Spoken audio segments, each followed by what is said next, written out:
What if everything you assumed about language, grammar, and the authority of the dictionary was up for debate? This book invites you into the hushed, cubicle-filled world of lexicographers, the people who compile dictionaries. Far from being dusty arbiters of right and wrong, these individuals are dedicated observers of the living, breathing entity that is English. Their work is less about issuing decrees and more about capturing a snapshot of how words are actually used, a task that is fraught with complexity, nuance, and occasional controversy. The profession attracts a peculiar and diverse set of minds: sports fans, mathematicians, literature buffs, united by a love for words and a tolerance for profound silence. The job requires long hours of solitary focus, analyzing citations and debating classifications. This solitude is necessary for the meticulous work of categorizing words, a task that quickly reveals grammar to be a fluid and often messy system. The smallest words, like but or the, can become hours-long puzzles, defying easy placement into the standard 8 parts of speech. Lexicographers often find themselves making practical, sometimes traditional, compromises, realizing that the rulebook is often written in pencil, not ink. This leads to a core principle of modern lexicography: recording language as it exists, not as some believe it should be. The common perception of grammar as a tool for judgment, correcting who to whom or good to well, is a misunderstanding. In reality, usage dictates correctness. A word like good has functioned as both an adjective and an adverb for centuries, and the lexicographer's duty is to document that evidence, not to side with a schoolmarm's preference. The dictionary is a mirror, not a mold. This philosophy is tested when dealing with words widely scorned as wrong. Take irregardless. To many, it's a redundant and erroneous blend of irrespective and regardless. Yet, through reader correspondence and historical digging, lexicographers find that such words have a long, documented life in the language. They might emerge from regional dialects or serve as unintentional intensifiers. The decision to include them isn't an endorsement but an acknowledgement of their use.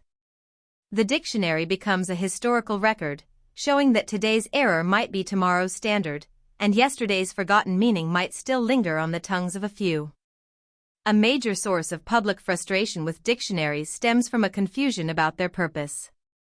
People often seek a real definition, the profound, essential truth of concepts like love or truth. However, lexicographers deal in lexical defining. They are not philosophers or theologians. Their task is to describe how a word is used in practice. So, the definition of love will cover the strong affection for a person, the enthusiasm for pizza, and the 0 score in tennis. It will not, and cannot, capture the full, transcendent human experience. This practical approach can feel inadequate to someone searching for deeper meaning, but it is the only objective ground a dictionary can stand on. The process of selecting words for inclusion is rigorous. A word must meet 3 key criteria: widespread use, sustained use over time, and meaningful use. It must appear in a broad range of sources, not just specialized jargon or fleeting internet slang. It must stick around. And it must carry a distinct meaning that isn't already covered by an existing word. This gatekeeping relies on a mountain of evidence, citations gathered from a vast array of published and digital sources. Finding the perfect citation, one that clearly illustrates a word's meaning in a natural context, is a constant challenge. While lexicographers might occasionally craft their own examples for clarity, invented usage is a last resort. The real, messy evidence from the wild is always king. Ultimately, this work carries an unexpected weight of authority, which inevitably draws lexicographers into political and cultural battles. To define a word is to wield power. Debates over the definitions of marriage, torture, or racism are not merely academic, they reflect and influence societal conflicts. Lexicographers must navigate these waters carefully, balancing their evidence-based mission with the understanding that their choices will be scrutinized and weaponized. They are not passive observers but active participants in the story of language, a story that is fundamentally human, full of beauty, inconsistency, debate, and endless change. The dictionary, therefore, is not a fortress of absolute truth but a vibrant, ongoing conversation, captured word by careful word.